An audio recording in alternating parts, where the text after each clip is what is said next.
All bars and nightclubs in the city of San Diego shall be closed.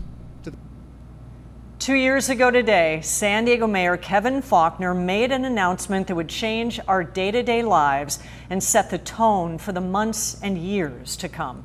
Good evening. I'm Kimberly Hunt. And I'm Derek Stahl. As we take a look back at the last 2 years of this pandemic, ABC 10 News spoke with the man who's been a constant throughout, through the ups and the downs.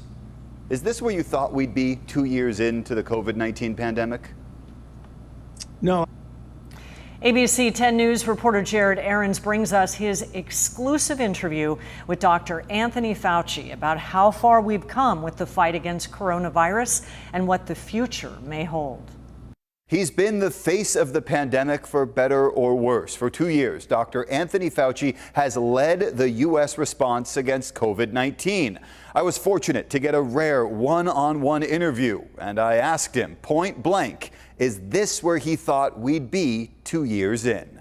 No, I don't think anyone would have predicted that we would still be in a situation where we have hospitalizations and deaths at a level like, as of yesterday, 1,300 people died of COVID. 1,300 Americans Tuesday and nearly 966,000 overall, a number Dr. Anthony Fauci calls devastating. But no one in their wildest dreams 2 years ago today would have predicted that we have close to 1 million deaths. But the longtime director of the National Institute of Allergy and Infectious Diseases told me numbers for cases, hospitalizations, and deaths are dropping.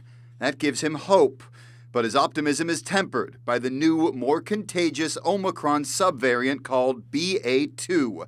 It's caused numbers in Europe to rise, and wastewater surveillance on our East Coast and Midwest show a surge is imminent.